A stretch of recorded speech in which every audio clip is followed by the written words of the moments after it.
Have you ever felt desperate looking for a job and you couldn't find one and you really need one?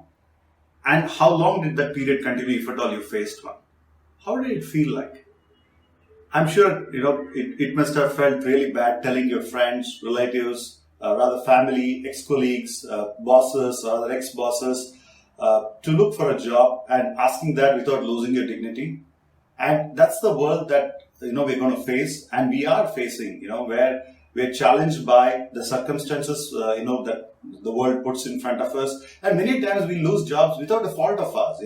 You're working for a big brand, great performance, and you feel invincible. I think, blessed you are, and, say your prayers for the reason that we all have to develop a muscle one day that we might actually lose a job. And I'm not sounding very pessimistic nor want to sort of take you through a gloomy path today, but just preparing from a mindset point of view as to what would we do when we face that one day. And it could happen for a plethora of reasons. One, the global company that you work for, the shares tanked, they realize that maybe in the geography that you're working in, that they need to cut headcounts. Your company went through an M&A and your role is no longer required. Suddenly, one fine day, you turned up and you and your boss equation soared for a singular reason and you're asked to go. Or your boss just left and a new boss just didn't like your face. And we all think great about our performances and we said work hard, that's how you keep your job. Or you have networked well enough in your own company and have those relationships so you'll not lose your job. All those things can change by just one moment, isn't it?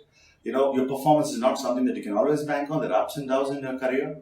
So what do we do when we actually are in a situation where we can lose a job where it is not our fault?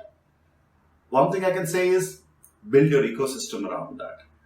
There is nothing much you can do other than that, for the reason that whenever we are in a phase like that, we need friends, we need family, we need a bunch of ex-colleagues and ex-bosses who can help us out of the situation. Yeah, by referring you to a new job and getting you one is the practical aspect of it. The emotional side of it is, sort of being with us, when we are in a situation, or being with friends who possibly are going through this. And the shame of not having a job in our ecosystem is not taken very well. And I faced that long ago. In about 3 months, I was without a job and having to tell people that everything is cool and I was a single breadwinner. It was difficult to tell yourself and telling the people around you that you're fine.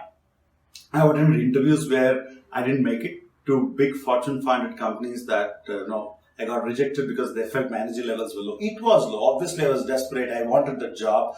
And I didn't know what I did in that interview, but they said the energy levels were not good enough. And my desperation showed. I didn't ask for a job or beg for a job, but maybe it came out. So I think the toughest thing to do when you're looking for a job desperately is to keep your calm. For that, we need to develop an ecosystem that supports us. We only talk about the good things about the job and what it is doing to us. We never tell our ecosystem or the support that we have about how all these things is so vulnerable and it could fail, and the kind of support we need from them, and not to only expect it when it happens. And it's a tough conversation to have because we don't want to take our people through the gloomy path. But just think about it. How can we all prepare our ecosystem and develop that, the new muscle that one fine day without a fault of us, if we get laid off, how we will invoke our ecosystem, or we would have nurtured that ecosystem which can help us on that bad day or that phase that we'll be going through. Let me know what you think about this very, very important reality that's going to strike us or already striking all around us. Thank you very much.